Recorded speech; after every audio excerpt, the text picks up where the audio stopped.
Aquí estamos de vuelta con ustedes en el Congreso de la Tarde. Al principio les dije que estaba un poquito disfónica, pero estoy haciendo el esfuerzo para poderme comunicar bien con ustedes. En nuestra entrevista del día de hoy tenemos con nosotros a una amiga, una hermana queridísima, colaboradora de este programa. Es la doctora Lely Céspedes, quien es gastroenteróloga. Y con ella vamos a hablar de muchos temas que yo sé que a ustedes le van a interesar. Muchas gracias, doctora, por estar aquí con nosotros y aceptar nuestra invitación.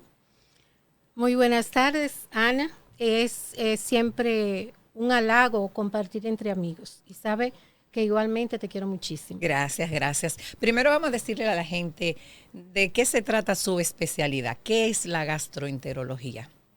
Pues la gastroenterología es una parte de la medicina que se dedica a estudiar lo que es el tracto digestivo.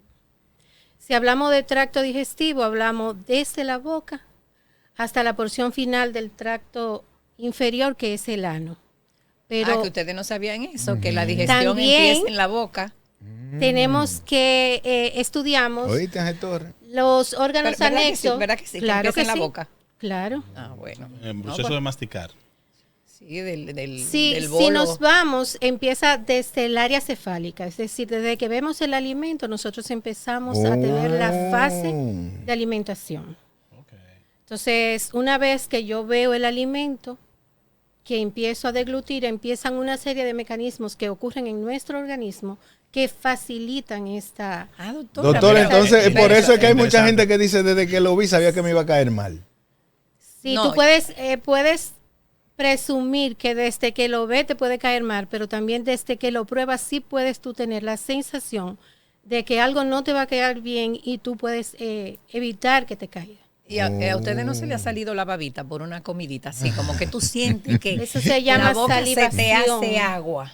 Salivación, y eso es parte de lo que el cerebro genera ante algo que a ti Ante te ver gusta la mucho. comida. Wow. ¿Y cómo se le llama directamente ese proceso en el que el cerebro se conecta con la boca y entonces... Esa es la parte cefálica de lo que es la alimentación. Explíqueme, desglóseme eso, doctora. Ay, parte mi cefálica. amor. Hágamelo más simple. Existen una serie de receptores que se liberan a medida que tú ves el alimento. Y Por pones en ejemplo, práctica los otros sentidos, el tú olor, ves un lechoncito asado y tú sientes la necesidad de de pellizcar. pellizcarlo, pero tu cerebro admite que ya tú vas a comer y entonces empiezan una serie de sustancias a generarse a nivel cerebral que van motivando a receptores que están a nivel del esófago para que ese esófago se prepare. Una vez tú tienes el alimento en la boca que empieza a masticar, entonces tú vas a tener receptores a nivel del esófago que van a hacer... ¿Cómo te explico? Hay vías simpática y parasimpática que inervan nuestro esófago. Entonces, cada una de ellas tiene participación activa en lo que es la deglución. Inmediatamente tú te entra el alimento en la boca que empieza a masticar, que es muy importante saber que en la masticación es la primera fase de la alimentación. Entonces, tú debes masticar adecuadamente. Se dice que debes echar para acá el alimento 20 veces y para acá 20 veces pero más. nadie cuenta De eso. derecha a izquierda en la boca. En la boca. Primera vez que escucho esto. Sí, hay personas que comen sumamente despacio y todos lo criticamos. Sí, yo conozco. Eso lo hacen algunas. bien. Sí. Pues mi niña, Si es conmigo, yo como en 10 minutos me comí. Eso por el tiempo que tenemos que ir Exactamente. Entonces, lo ideal es que tú mastiques la mayor cantidad de tiempo. La ese consecuencia de alimento. no hacerlo, eso, doctora. La consecuencia de no hacerlo es la sensación, por ejemplo, tú puedes tener, que ya sería algo patológico, pero, por ejemplo, cuando estamos en el campo que están haciendo la carne y tú te robas una molleja y sale corriendo, tú puedes hacer que al no masticar bien esa molleja tenga impactación de ella en tu esófago. Simplemente porque por la rapidez te la tragaste y no la Entonces se va a masticaste. ahogar y como quiera se van a dar Puede cuenta tener- que te robaste la molleja. Esas son cosas que pasan generalmente de forma incidental. Pasa mayormente en los adultos mayores, donde esos reflejos cerebrales han disminuido y entonces pueden tener impactación de alimentos sin necesidad de que sea patológico, sino por la vejez. Cansancio Pero, de masticar, algo así. ¿qué pasa cuando tú no comes con toda la capacidad que tú debes? Pues que esa comida tú vas a sentir que dura mucho más tiempo en el estómago. Recordemos que lo que tú masticas, que me Como siento la decimos, comida parada. la comida parada, entonces tienen la sensación de que el retardo de vaciamiento gástrico. Yo estoy mucho asombrado, tiempo. doctora, por el papel que juega el cerebro o la mente con relación Todos a los esto. sentidos, todos los Exactamente, sentidos. cómo se involucran los Porque tú sentidos y la mente hueles, con este asunto. tú Se ves. habla de, se llama neurofisiología, de un eje cerebro-estómago, cerebro-intestino. Es decir, hay marcadores, receptores que solamente se presentan en el intestino y otros que solamente se dan en el cerebro. Entonces la interacción entre uno y otros es lo que facilita esa gran máquina que es nuestro cuerpo. Realmente, ¿Quiero decir, doctora, que el estómago es como un segundo cerebro? sí. O sea, de tan complejo que es. Bueno, la fisiología gástrica es bastante extensa y se necesita un conocimiento muy minucioso de ella, pero cada cosa tiene su razón de ser. Nuestro organismo es realmente una máquina perfecta, que tiene que ir engranándose cada cosa. Una cosa se da arriba, primero se da lo del el cerebro ante el estímulo de lo que tú vas a comer, luego viene la masticación, todo lo que interviene a nivel del esófago. Wow. Posteriormente van a intervenir otras sustancias a nivel del estómago y ya a nivel del intestino delgado van a empezar a absorberse todos esos nutrientes que tú comes. En el caso suyo, usted está en el proceso completo, desde que inicia hasta que sale.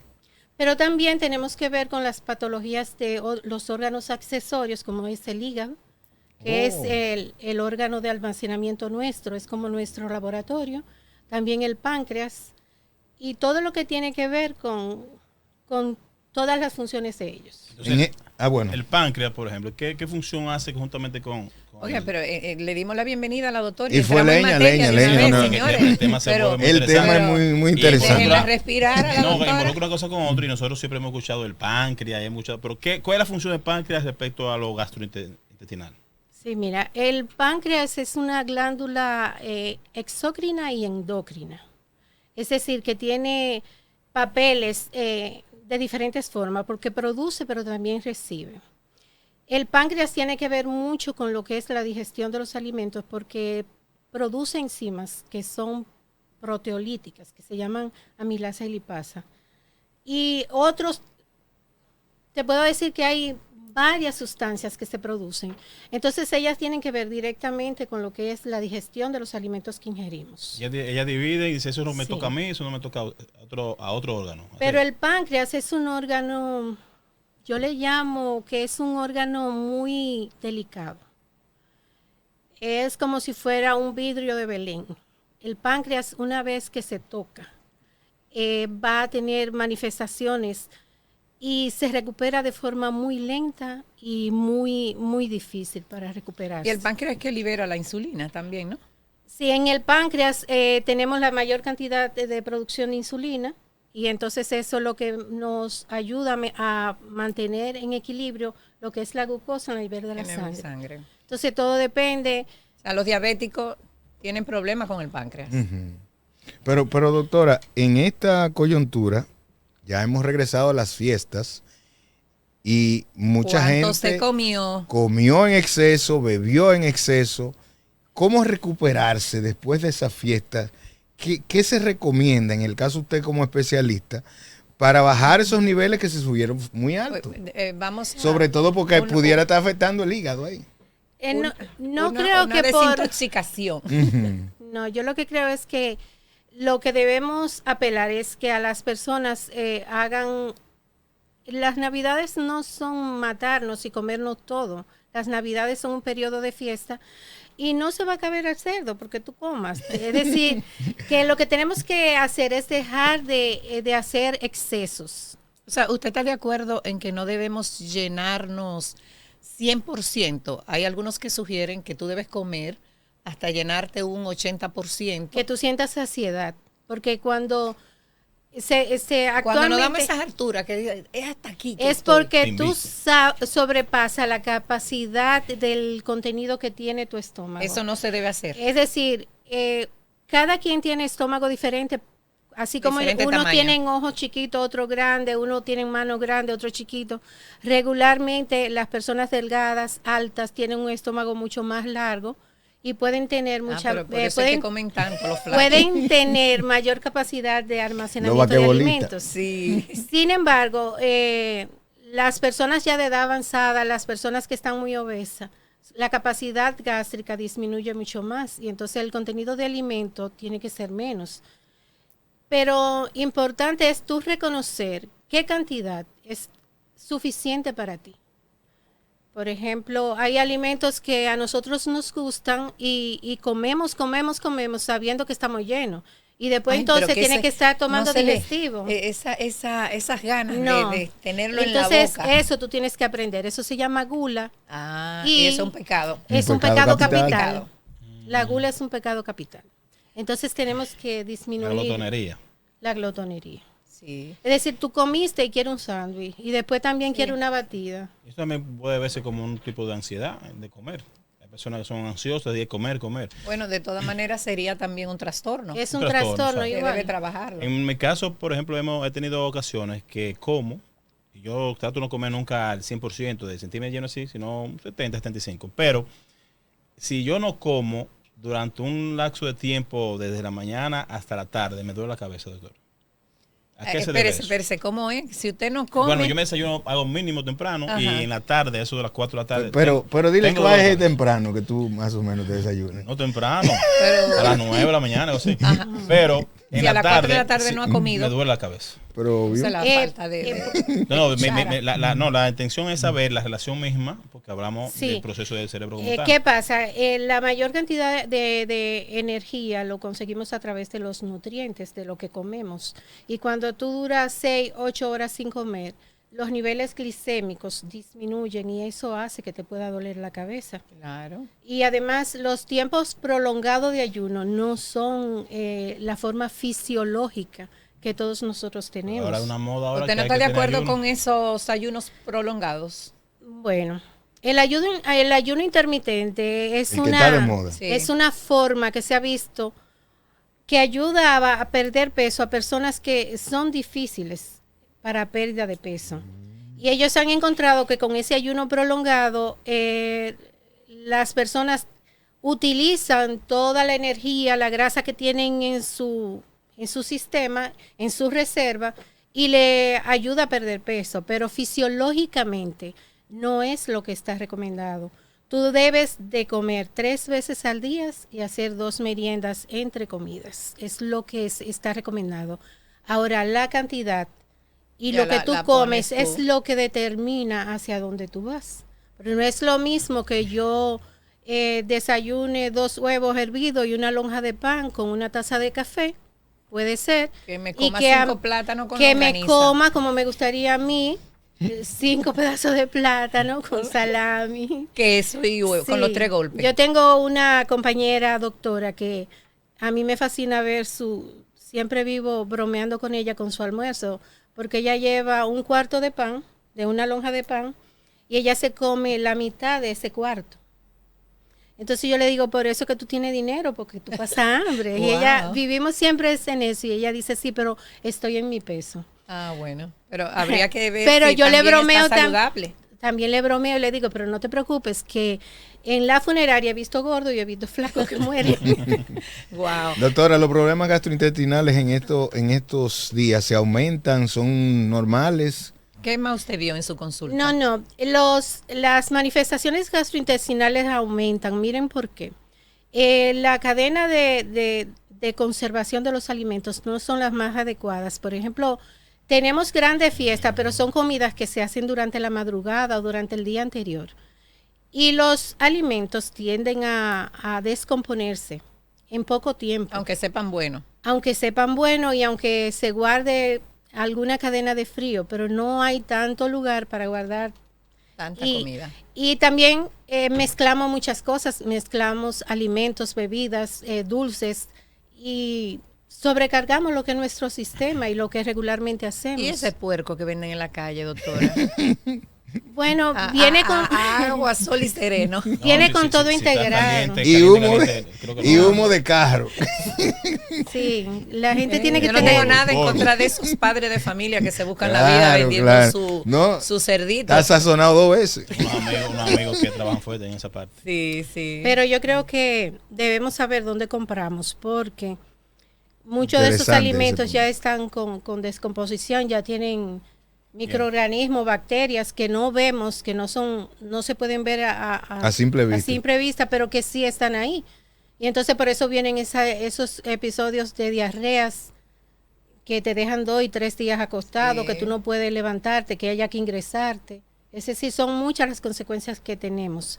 Y aquí también tenemos un problema con el alcohol. Nosotros somos muy bebedores de alcohol. ¿Usted cree? El dominicano le gusta beber mucho. Sí, nosotros todo lo resolvemos con un trago. Sí. Si te No, no. botan del trabajo, tú quieres, Ah, sí, vamos a sí, hacer una sí. fiestecita para celebrar. Si terminaste con el novio, vamos a celebrar eso. No, Todo vamos se a celebrar, celebra. no, vamos a Todo beber se para aliviar las penas. Entonces tenemos alto contenido de alcohol y como ustedes saben, esto puede producir daño de nuestro hígado.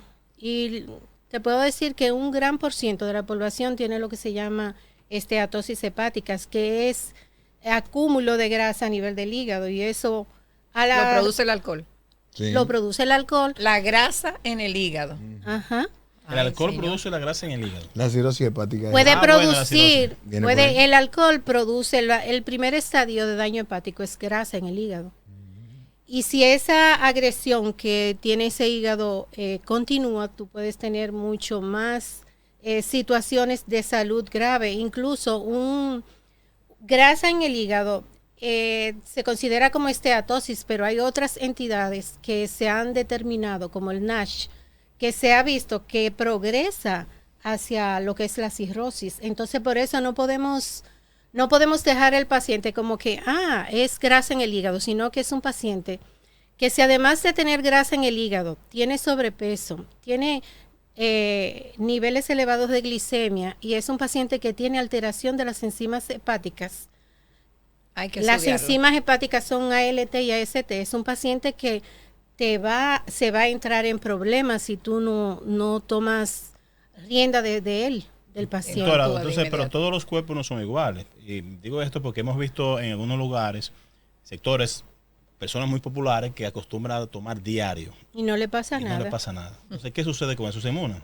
No, Se todo, inmunizan. Inmunizan. no, todo depende de lo que es tu herencia, Genética. tu genética, de lo que llamamos pleomorfismo, que son una serie de recuerdos que quedan en las células de cada quien. Wow. Y entonces tú no sabes cómo es hasta que tú no tienes la exposición a lo que lo produce. Pero doctor, una cervecita todos los días, eso no... Una cervecita tiene 18 gramos de alcohol. Así de sencillo. Dependiendo, hay unas que sean muy elevadas ahora mismo, doctora. Entonces, si tú te tomas 18 gramos de alcohol todos los días, tú caes a cirrosis. Sí, Sin problema. pero hay cultura en otros países Ahí iba. donde beben vino diario con No, la que se comida. desayunan con un trago. Claro. Recuerden que todas las entidades, las enfermedades tienen que ver con el entorno. No es lo mismo una persona de Finlandia que nosotros del ¿Y Caribe. por qué, doctor? Porque hay entidades que son más Rigurosas. frecuentes en un lugar que en Ah, otra. no, Por pero yo me voy a ejemplo, vivir para allá mejor. Pero el asunto es la costumbre.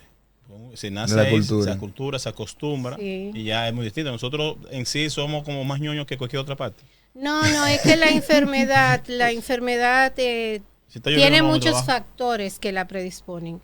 Entonces, Lo que comes, el aire. cómo lo que- vives, cómo duermes, con los ejercicios que tú haces, El todo balance lo que se tú hace entre haces. una cosa y otra. Es un equilibrio entre todo. Entonces, cuando una cosa se va más a favor de una que de otra, vienen.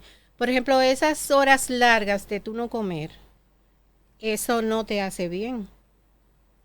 Pero hemos escuchado eso. y Tienes entonces- que andar, aunque sea con tus semillitas de Sí, almendra. para embullar esto. Mi papá siempre decía, ¿cómo se oye a ti que embullece el estómago?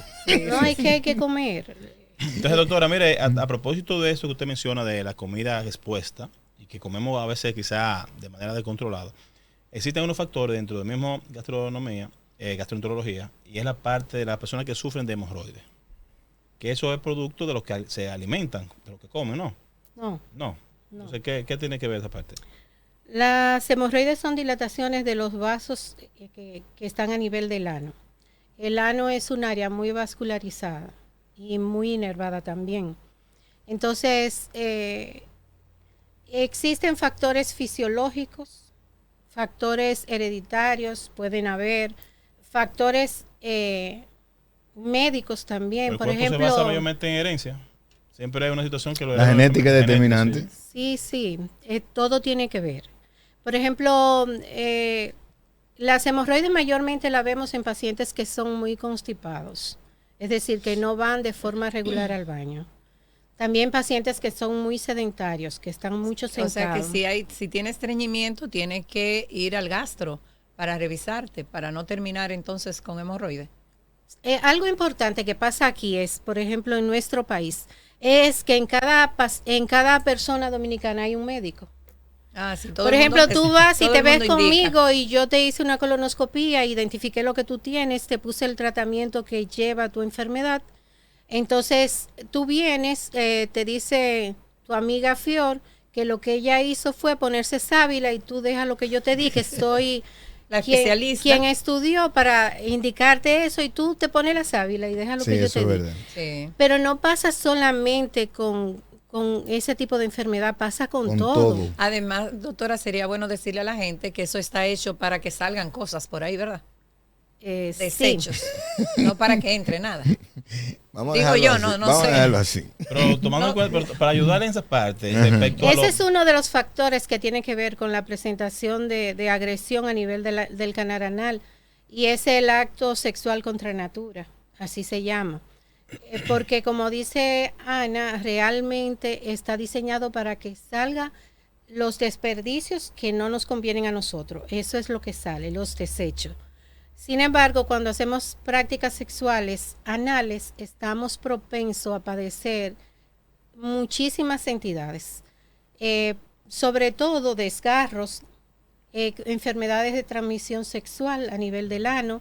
Podemos tener aparición de abscesos, desarrollo de cáncer de recto muy frecuente. Señores, escuchen. Entonces, yo creo que la moda debemos dejarla como un poquito fuera de contexto, sí, y dedicarnos a lo que realmente hay un canal que se hizo para que las personas tuvieran relaciones sexuales, y ese es el que debemos usar. Es lo que se debe hacer. La visita al gastro, doctora, ¿cada qué tiempo deberíamos tenerla programada? Si tú no tienes una enfermedad diagnosticada, porque hay miles de enfermedades en nuestra especialidad, pero yo creo que anual debiera ser no solamente al gastroenterólogo, sino a cada uno de los médicos. Lo que pasa es que actualmente la medicina está muy fraccionada. Hace 60, 50 años una sola persona veía todo tu cuerpo, pero actualmente tenemos para cada parte de nuestro cuerpo un especialista. Y yo creo que debemos por lo menos una vez al año acudir. ¿Pero a partir de qué edad, doctora? No, tú estás viva siempre. Sí, pero lo ideal es que tú tengas medicina preventiva. ¿Cómo tú previenes? Bueno, pues un examen físico cada año. Sí, pero la endoscopía y la colonoscopía, bueno, ¿a qué edad yo debo hacerme la primera? Anteriormente se decía que endoscopía y colonoscopía debían hacerse por encima de la quinta década de la vida. Actualmente de la quinta década. Es después de los 50. No estamos ahí ninguno todavía. Pero actualmente, viendo cómo los cánceres de colon han disminuido ese rango de edad, se dice que ya a partir de los 40, si tú no tienes ningún síntoma de alarma, tú tienes que empezar a hacerte colonoscopía. La Academia de Gastroenterología Norteamericana habla de cada 10 años, pero nosotros, por lo menos yo lo hago cada 5 años a los pacientes que se siguen conmigo. Si no estoy rastreando enfermedad polipoidea, que se pueden degenerar, entonces ahí se hace con un intervalo menor de tiempo. Cada especialidad tiene guías, pero tú también tienes que adecuar a lo que es tu medio y a lo que tú ves. Entonces, doctora, a través de esos estudios, ¿usted ha podido diagnosticar a tiempo muchas enfermedades que pudieron acabar con la vida de este paciente? Quedarse oculto si no se prevenía. Sí. Para hacer el diagnóstico de un paciente, lo primero es la historia clínica y el examen físico. Yo no puedo hacerte a ti un estudio endoscópico ni colonoscópico si no tengo una evaluación física tuya y he hablado contigo para ver qué tú te sientes. Pero sí es importante que la población general sepa que existen datos de alarma que te hacen a ti pensar, yo debo ir donde un gastroenterólogo. Por ejemplo, pacientes que tienen historia de padre, madre o hermanos que son familiares de primera línea que tengan cáncer. Tú tienes que ir, si eres hermano de alguien que tiene cáncer, hacer de tu estudio, de tu rastreo del tracto digestivo. Si tienes sangrado, es decir, que cuando tú te vas al baño y con frecuencia ves sangre, tú tienes que ir al gastroenterólogo. Eso es una alarma, una alerta. Son datos de alarma que tú tienes que ir. Si tú tienes pérdida masiva de peso y no sabes la explicación, también tienes que ir. Si tienes diarrea, si tienes dolor abdominal. Si tienes estreñimiento. Si tienes constipación, que es muy difícil ir al baño también, debes ir. Las mujeres ir. acostumbran mucho a padecer de esto. De estreñimiento. Sí. Y los hombres también. Todos. Sí, pero digo más las mujeres porque las mujeres, por limitarse a visitar un baño X, quizás público y demás, tienden a tener este proceso más. Bueno, el trabajo que tú haces tiende a fomentar que tú te estreñas. Porque, por ejemplo, nosotros que somos médicos, que estamos prácticamente el día entero en un consultorio, si tienes la sensación y no tienes un esquema, tú puedes sentirlo y parar el deseo y eso puede irte dando cronicidad. Por ejemplo, los choferes que conducen grandes pasan el día sentados. Y personas que no tienen un tiempo para ir a un baño pueden tener... Doctora, ¿y estos estudios son accesibles? ¿Los seguros los cubren? ¿Son costosos? ¿Qué le podemos decir a la gente para que esté atenta a eso? Bueno, los estudios endoscópicos y todos los estudios que hacemos en gastroenterología son estudios de última, lo que llamamos tecnología de punta. Mientras más tecnológico es un estudio, pues mucho más costoso sale al público. La mayoría de los seguros cubren, no en la totalidad. Existen, todo depende del tipo de seguro que tú tengas. Y de la compañía. Y de la compañía. Nosotros como médicos no recibimos el pago que realmente se necesita de esos estudios, pero vamos haciendo el trabajo y vamos sobre la marcha viendo que se consigan mejores resultados o coberturas de los mismos. Pero, por ejemplo, en el centro que yo trabajo, que para mí es... ¿Dónde es? Bueno, yo trabajo en el HOMS, en el Hospital Metropolitano, y para mí tenemos el mejor centro endoscópico que hay en la ciudad, no solamente en la ciudad, yo diría que en lo que es la demarcación geográfica.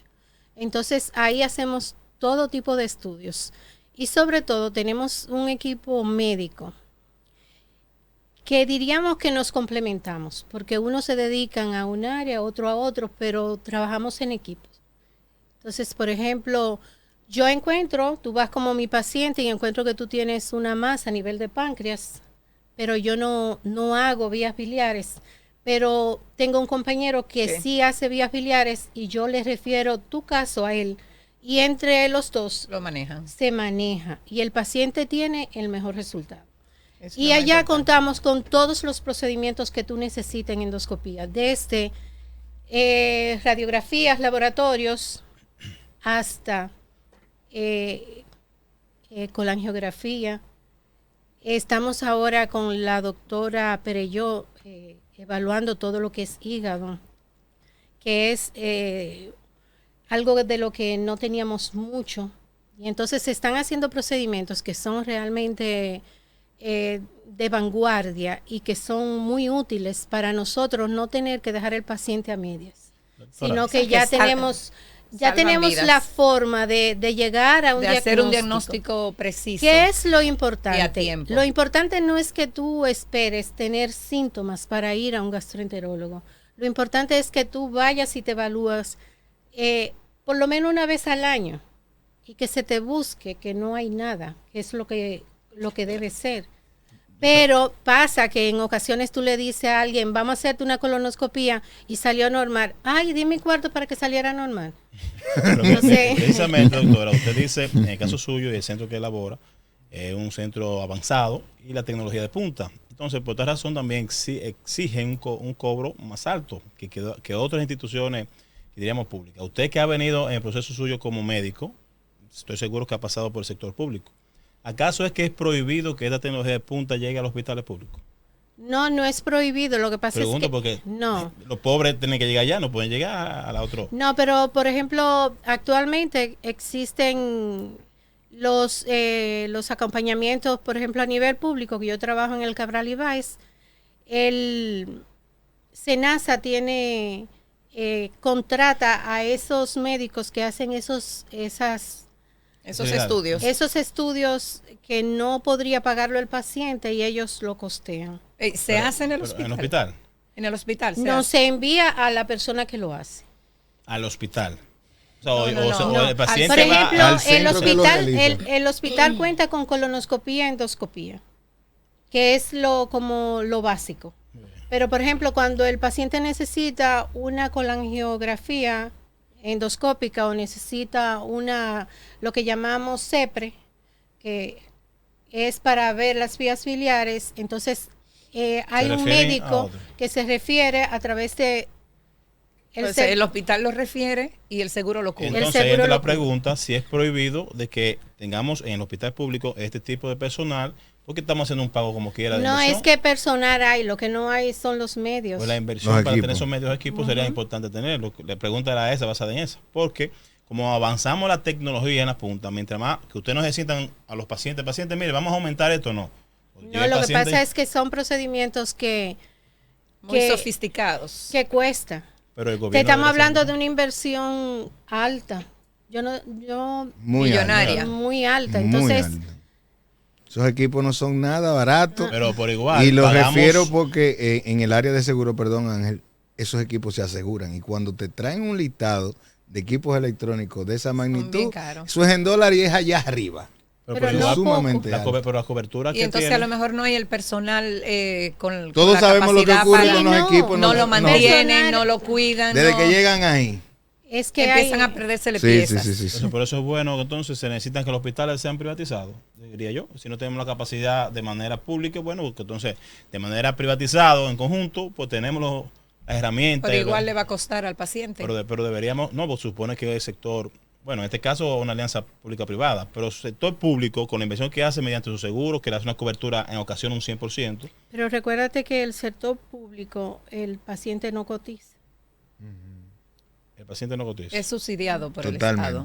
Entonces, se complica. Según vayamos desarrollándonos y creciendo, eso lo vamos a lograr. Doctora, entonces usted está en el Homs. ¿Cuál es su consultorio? Sí, estoy ubicada en la suite 720. Tengo ahí desde que se aperturó el Homs y haciendo trabajo.